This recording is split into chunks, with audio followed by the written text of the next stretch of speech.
Good morning बच्चों। Progressive public school पर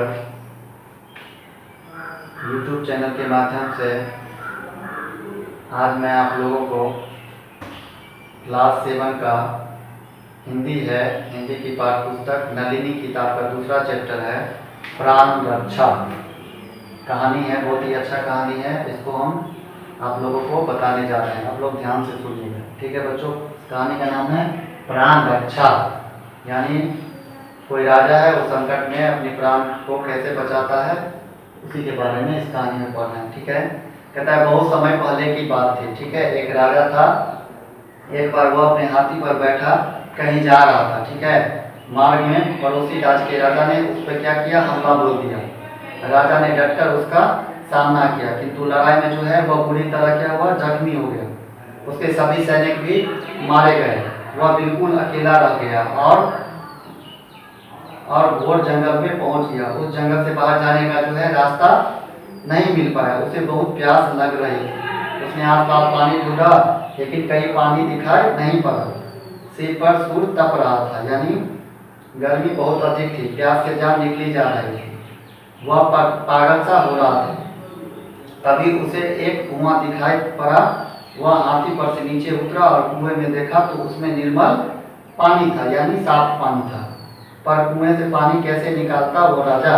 पास में रस्सी नहीं थी, लोटा भी नहीं था। हाथी की पीठ पर एक रस्सी बंधी थी। उस पर राजा की नजर गई। उसने वह रस्सी उस हाथी के पीठ पर से खोला और उस हाथी के पैरों में बांध दिया और उसके सहारे वह कुएं से पानी निकालना चाहा, लेकिन वह रस्सी जो था वो छोटा पड़ गया।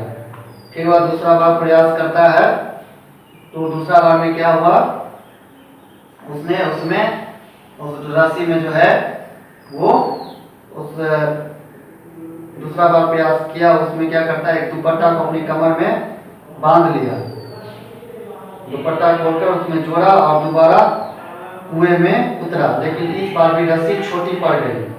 पर इस बार मुश्किल से उसका एक पांव पानी से छू गया था। पांव में पानी का शीतल स्पर्श होने से उसकी प्यास एकदम बढ़ गई। उसे लगा कि यदि अब मैं बिना पानी पिए बाहर निकला तो मेरी मृत्यु हो जाएगी। फिर इस कुएं में ही गिरना क्या बुरा, छक्कर पानी पीने को तो मिलेगा।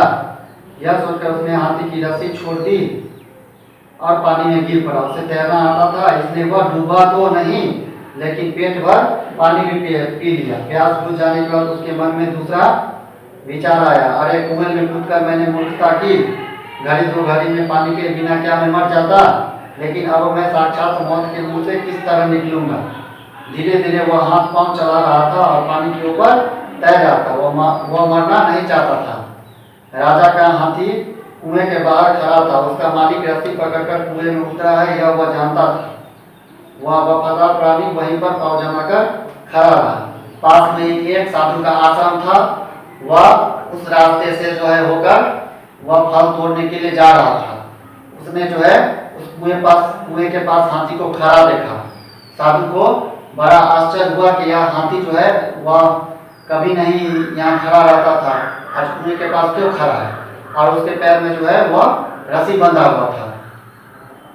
फिर उसने उसके पास गया और उस रस्सी को देखा तो कुएं में रस्सी लटका हुआ था। तो उसने कुएं में देखा तो एक आदमी जो है वो पानी में मतलब तैर रहा था, ठीक है। फिर जो है साधु अपने घर पे गया, वहां से रस्सी लाया और रस्सी को जो है वो कुएं में फेंका और उस रस्सी के सहारे जो है उस साधु को फिर ऊपर किया।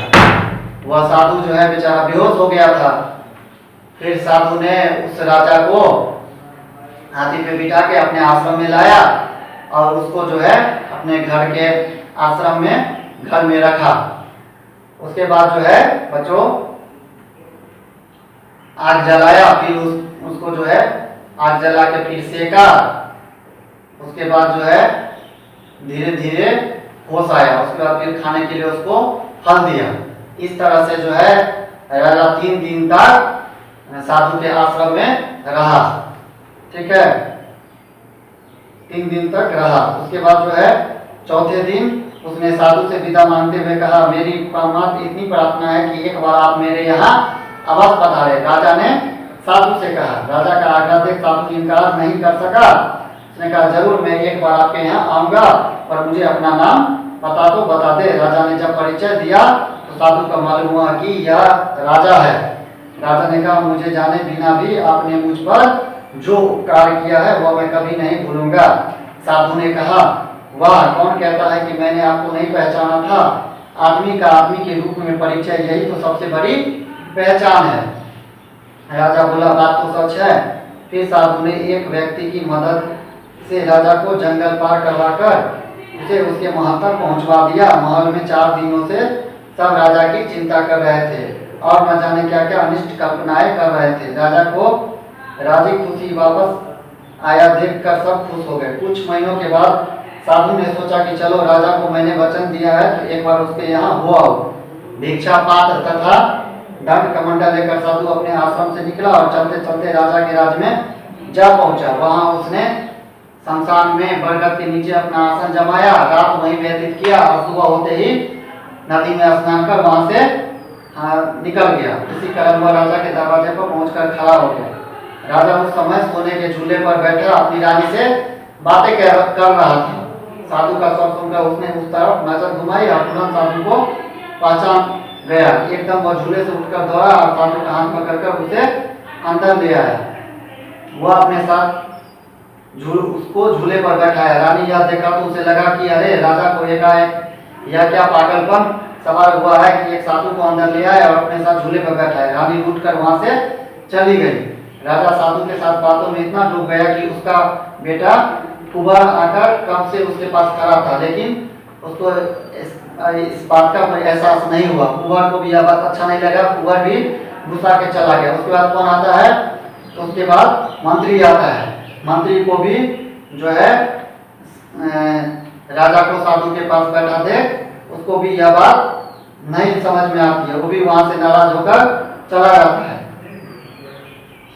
मंत्री भी खींच कर वहां से चला गया। फिर भोजन का समय हुआ। राजा ने साधु के लिए अपने साथ चांदी की थाली में अच्छे अच्छे पकवान रखवाए और आग्रह के साथ साधु को भोजन कराया। महल के दासी सबको आश्चर्य हो रहा था कि साधु का इतना मान सम्मान क्यों।